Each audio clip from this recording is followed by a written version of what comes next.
Hey everyone, I am in Portland, Oregon, also known as the Rose City. So I want to show you some of the cultural and culinary highlights, as well as just generally how to get the most out of a short visit to Oregon's largest city. In this video, we'll explore Portland's history, including that of its traditional ethnic enclaves. We'll dive deep into the local food scene, from fast casual Asian restaurants to regional Southeast Asian cuisine. We'll visit the most famous ice cream parlor to ever come out of Portland, and we'll also explore some Burmese desserts. So come along and let's explore Portland, Oregon, the city of roses. If you're flying into Portland from the East Coast, there are directs from New York, Boston, and Chicago. By car, it's around 15 minutes to downtown with no traffic. But if you're on a little bit of a budget, the Max Light Rail will get you there in around 45 minutes for just $2.80. One-way tickets are $2.80, or for double that or $5.60, you could get a one-day pass. If you're only paying one way, I recommend using this little machine. If you're arriving in Portland by train, you'll most likely arrive via Portland Union Station. You could get here from as far east as Chicago, and once you are here, the station's well connected to the rest of the city by the light rail. So leave a comment. Have you been on any of these trains? I've personally been on the Empire Builder, but I was on the one that goes from Seattle to Chicago. There's another one that goes from Portland to Chicago, and they both meet up in Spokane. The Pine Street Market is open 7 days a week. It's conveniently located downtown, and if you're not sure what kind of food you want to try, and you want to kind of sample the world in one place in Portland, I recommend starting here. The first thing I noticed was all these mini donuts, including a Simpsons donut. These are bite-sized. Churro's one that I would definitely enjoy probably. And I feel like Portland might be the second best Thai food on the West Coast, after Los Angeles, of course. But I want to try La Carreta, which is a Costa Rican food stall. Have you been to Costa Rica? Leave a comment. I have not, but I'm about to try their national dish.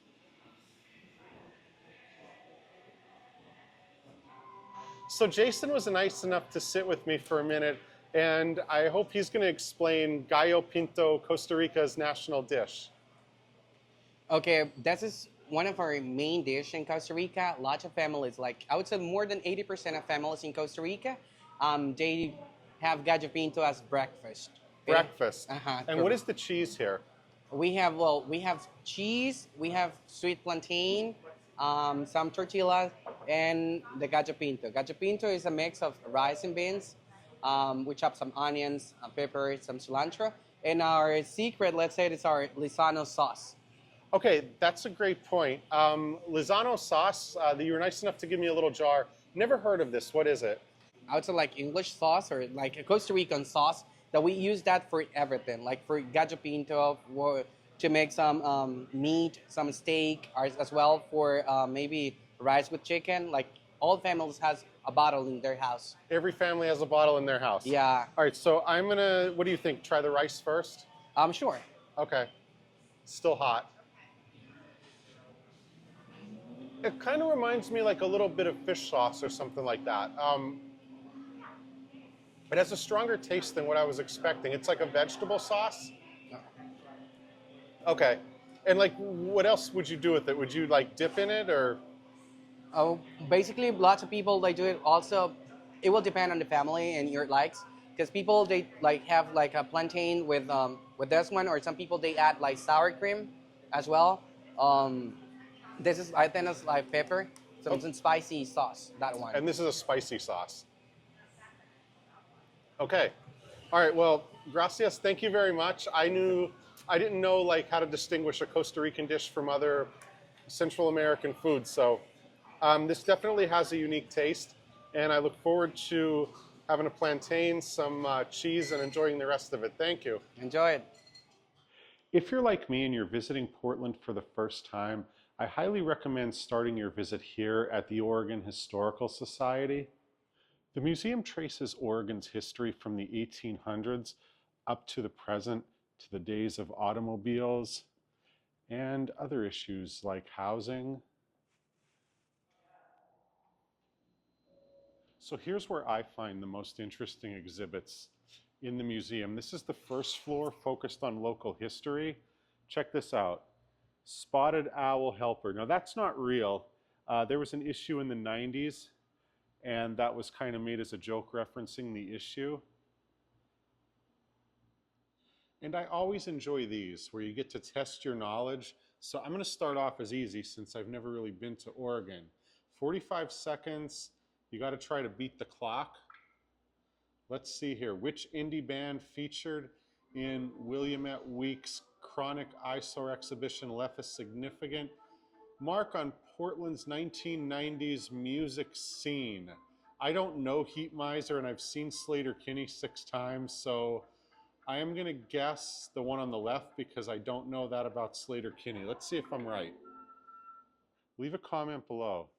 How many of these languages do you recognize from your travels? Now, this little corner focuses on food and beer. So this right here is Nong's Khao Man Gai, or basically chicken and rice. That's the sauce that you eat with it. This is one of the restaurants I really want to try while I'm in town. Sawadee Kap. Nong's Khao Man Gai, like a lot of great restaurants, started as a food truck, and now they have a location here in Southeast Portland and another one downtown. So I am here to try the Khao Man Gai, which the restaurant is named after. So I discovered this place at the Oregon Historical Society because in the exhibit downstairs, they have an empty bottle of Nong's Khao Man Gai sauce, which I'm about to try. Now, when I placed my order, I was asked if I wanted white meat or dark meat or extra. So extra includes chicken liver, which I'm not interested in. So I got a mix of white and dark meat. The sauce is on the bottom, and to the right is a chicken broth with squash. I like to try this dish in phases. So first, I'm just going to try the white meat with no skin and the dark meat and Nong's Khao Man Gai sauce. Now, there is spicy sauce in the refrigerator across from me. I'm not going to use that, but I will say Nong sauce. If you like a strong ginger taste, I definitely recommend using this. I'm going to use it on the white meat, but I'm probably just going to eat the dark meat by itself because it has enough flavor. I also want to point out that, like my friend Chris from the Amateur Traveler podcast asked me the first time I ever appeared on his show, you really know you're in Queens when, well, you really know you're in an authentic Thai fast casual spot when there are no knives, just fork, spoon, and chopsticks. Now, when it comes to Thai food, coconut ice cream is just such a part of it. You pretty much find it everywhere in Bangkok, where the founder of this place is from. But the reason I ordered it here at lunchtime is because it's soft serve, and I want to just see, usually it's not soft serve when you find it in Thai spots. I didn't ask for the pieces of shaved coconut, but I think they definitely help this ice cream. Coconut taste is kind of subtle in this one. Since 1988, Portland has been known as the City of Roses. So there's a rose garden that's free admission that you could check out any day of the week. Now, this statue is a royal Rosarian, and these have been the official greeters and goodwill ambassadors of Portland since the year 1912. The Portland Japanese Garden is located less than 3 miles from downtown, but it feels like you're, I don't know, 100 miles away. So it's 12 acres, designed in 1963, so it's a half century old right now. Supposedly, when the Japanese ambassador to the United States visited, he referred to the Portland Japanese Garden as the most authentic outside of Japan itself. Now, if you want to do afternoon tea at the Umami Cafe, you need to book that in advance. I'm here mid-afternoon and it's already booked for the day. I am at Top Burmese, which was the first Burmese restaurant in the state of Oregon. So it's also going to be the first Burmese restaurant that I try in Portland. And I am starting with the fish chowder known as mohinga. So when I visited Myanmar back in 2015, this is what I ate for breakfast 8 days in a row. I would always get this from the local street vendors every morning. It's usually made in the United States with tilapia, and that's how it's made here. It always comes with lime juice, usually a hard-boiled egg, and these little crackers here.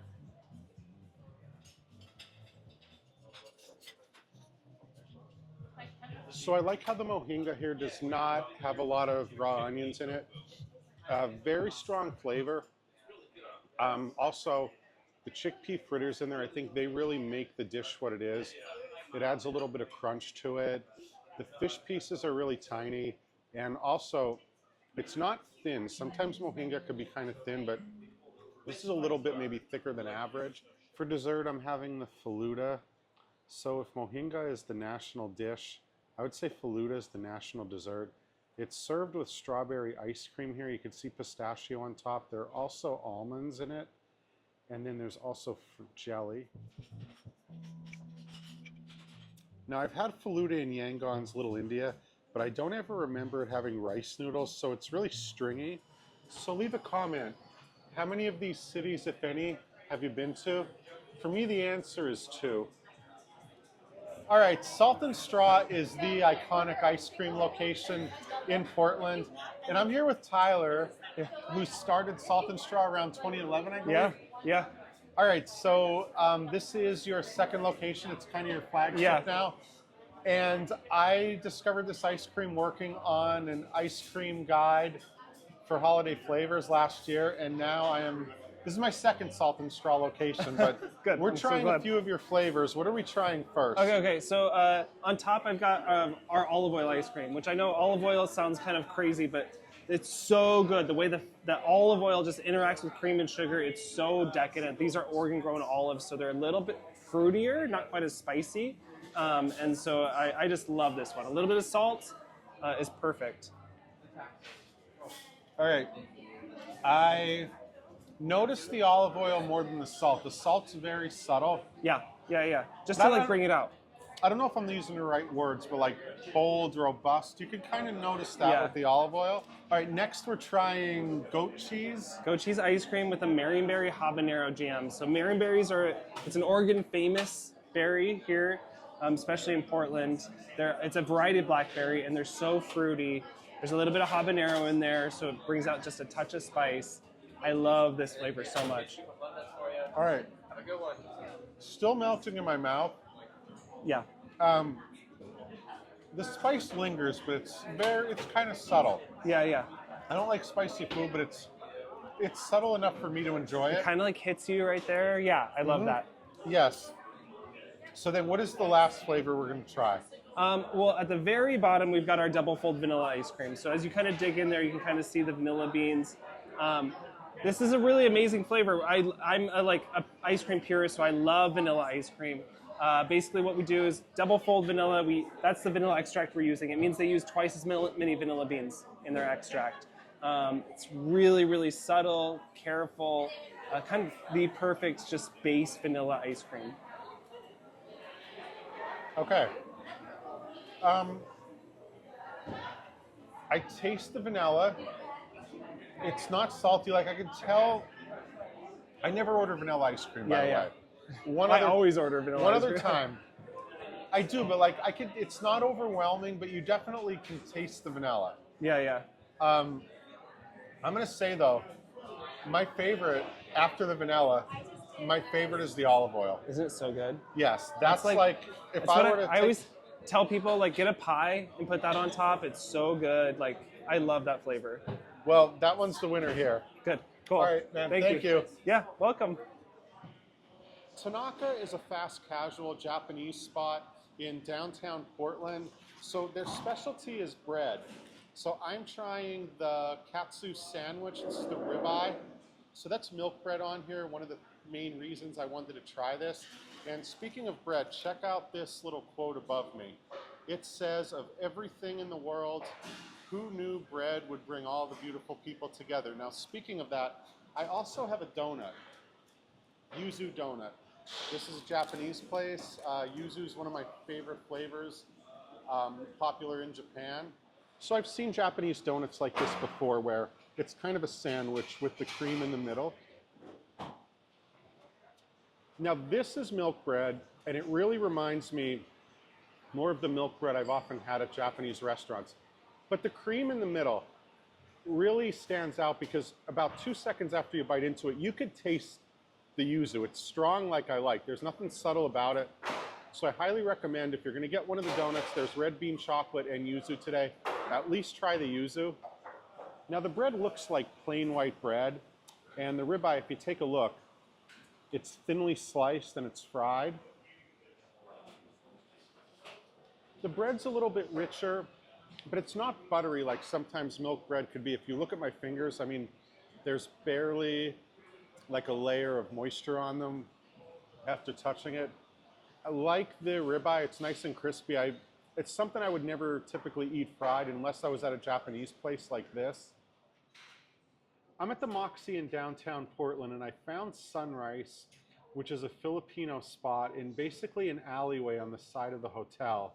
So I am trying their chicken, marinated chicken thigh, marinated in inasal. So if you've had Philippine food, you know calamansi, especially when it comes to the sweets, is a big ingredient. It's a citrus, and also it's marinated in lemongrass and ginger. It's served over a bed of garlic rice, and one thing interesting about this place is it opens at 10 o'clock, where most places open at 11 or noon. Okay, it's thigh meat, so it's pretty tender, pretty juicy, definitely not overcooked. And as far as the marinade, I'm definitely noticing the calamansi, but I would say the lemongrass and the ginger are a little bit of a stronger taste in this one. The Portland Chinatown Museum traces the history of the Chinese in the Northwest, and particularly the state of Oregon. So here you'll learn things like this is not the original Chinatown, the one that this museum is in, and it also recreates different things that you would have experienced in Chinatown. Like this appears to be a store selling Chinese goods, and in 1900 this was the second largest Chinatown in the United States. This is the recreation of a Chinese language school. And here is a Chinese restaurant with the table, the chopsticks, and leave a comment. How do you feel about chop suey, chow mein, and egg foo young? I believe those are American Chinese inventions. You know you're in a great food city when Thai restaurants or Chinese restaurants have a regional theme to them. So I'm at Had Yai, which is Southern Thai food. Now, I'm one of the very few people who comes to this restaurant that has probably been to Had Yai. I've been there 3 times total. So the Had Yai fried chicken is a thing. I've had it in Had Yai, and then I've also had it in the Thai food haven of Fairbanks, Alaska. Not a joke, please look that up. But I'm trying that, and I'm also trying the Had Yai version of Chuchi duck. Now, I've had this in Thailand. I've also had this in Carlisle, Pennsylvania, but this is supposed to be a Thai spicy version, and you just have to visit Thailand for an hour and eat somewhere, and you'll know that Thai spicy is different from what you would get in the West. So if you're like me or you're a Farang, look that word up, you'll see that spice levels will usually be dialed down to accommodate you. I got the Had Yai style Chuchi duck with just plain jasmine rice. It's very thinly sliced. All right, it's a green curry. It is spicy, but they definitely dialed it back for me, or my shirt would be soaked by now. A couple things I do like about it. The duck's very tender. I am hesitant to order duck because it's often overcooked. In this case, it's definitely not. And I do taste the garlic. It has a pretty strong garlic taste. This is the Had Yai combo with Had Yai style fried chicken, sticky rice, That's a very fried curry. You could tell it's going to be crispy. And this is a Malayu style curry, which I've never heard of before. I'm going to try my first bite of the Had Yai chicken just like this. And now I haven't had this dish for about a year, so see how I remember it. The drum is very tender. It's crispy on the outside. It's almost juicy.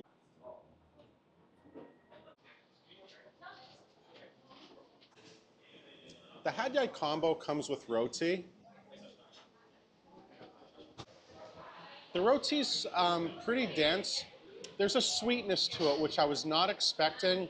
And then the Malayu curry, I was told there's fish sauce in it, but I don't really notice it. Definitely creamy. South of Thailand, so very close to Malaysia, so I'm sure there's some influence there. Burma Joy is a Burmese restaurant in the Nob Hill section of Portland. So I was told that this section, Nob Hill, got its name from the area in San Francisco, where I stayed in San Francisco my 2 previous visits. I guess it's supposed to look similar, which I'll find out soon. So this is rare. Our food is being delivered by a robot, but I believe we do have a server that's going to bring it to our table.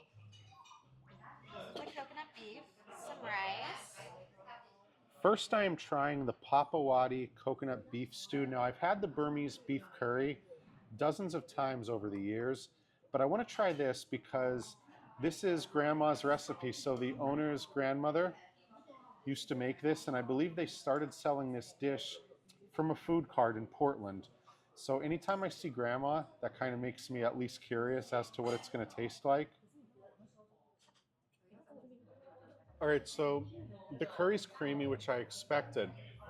There is lime in there. That's kind of subtle. It takes like 3, maybe 4 seconds to taste the lime. Don't notice the paprika so much. Ginger and garlic, those are kind of subtle as well, but it's a really interesting balance with this dish. And this is the cow soy. Now, when I saw cow soy on the menu, I had to try it. Some Burmese restaurants, especially if they're in smaller cities, they tend to have dishes from bordering countries, Thailand being the main one. So I've always thought of this as a northern Thai dish, but I want to try their version of it. If you watch my videos, you know this is my second favorite Asian noodle dish.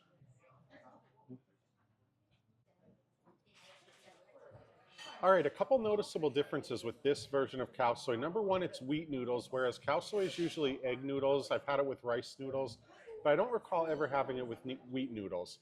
So, second thing, if you take a look here, it's a lot less broth, curry, whatever you want to call it.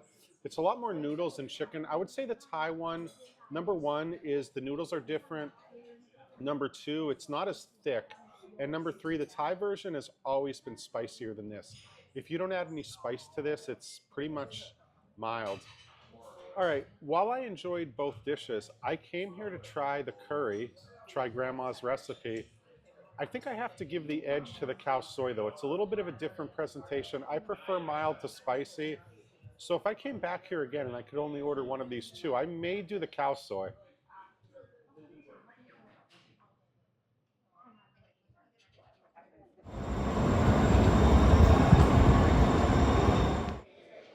Eam means the usual in Thai, and I really wanted to try this place. And I'm here for dinner as opposed to lunch because they have the Thai ceviche on the dinner menu. It's in a yuzu namjim with black garlic and cucumber, so I'm expecting it to be citrusy. This one is not quite as citrusy as I expected. Definitely taste the garlic in it. What I came here to try was the white curry with the burnt brisket ends. There's cauliflower in here. You can see the broth. It's like a coconut cream. And this is not the usual, like the name of the restaurant means. This is definitely different. Thai barbecue.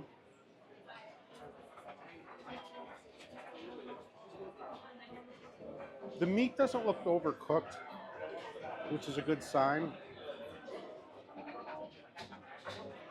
All right, The curry is a little bit spicier than I expected. I definitely use a lot of cow or rice to soak it up. The spice kind of lingers. It's not more than I can handle or anything, but I would say I didn't ask for it to be modified. So definitely medium spice level. But the meat, I would say, is cooked perfect. Mekong Bistro is a Cambodian restaurant close to the airport. So I'm having possibly Cambodia's signature dish, which is a muk. So this is wrapped in banana leaf. It's a fish topped with pepper. You can see it's very juicy. It's over a bed of spinach. And I've had this dish several times. A muk doesn't necessarily have to be a certain fish. Today it's swai. And these are Cambodian herbs. This is kind of similar to Lao Mokpa, but the herbs are grandma's recipe, and I met her. That's what led me to ordering this. She just made this, and I believe she's near 90 years old and still active in the kitchen. This is the first time I've had a muk with this fish. It's topped with coconut cream, so it's a little bit creamy, but you could also taste the herbs. There's some dill on there. It's over a bed of spinach, but this is a good entry-level dish because it's not too spicy. Flavor's not overpowering, but they do have prahok on the menu. So I do recommend, if you're really looking to experience something that's not necessarily for Western tastes, try the prahok. It's also known as Cambodian cheese. Mekong Bistro was not on the list of restaurants that I planned to try when I knew I was coming to Portland. I discovered this place at the Oregon Historical Society. There is an exhibit there about genocide survivors, and one of them was a gentleman by the name of Saran Kud, who owns this place, Mekong Bistro. He fled the Khmer Rouge with his mother after his father was killed. They ended up here in Portland, Oregon, and there's a book about it that I want to plug here. I Live to Tell the World, which tells the stories of multiple genocide survivors. He's one of them. So by the way, I want to mention that his mother, that he fled Cambodia with, made the amok that I had for dinner tonight. And Mekong Bistro also has this performance space. So it's kind of like a banquet hall with the stage. If you've ever been to Lowell, Massachusetts, you'll see multiple venues like this that are very important for local Cambodian communities.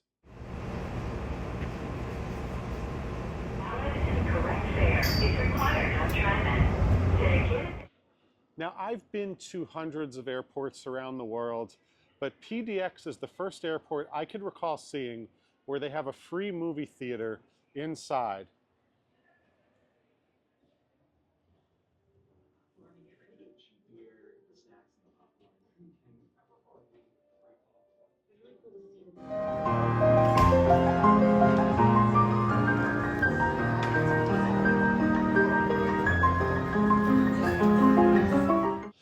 So this is it. My first trip to Portland has come to an end.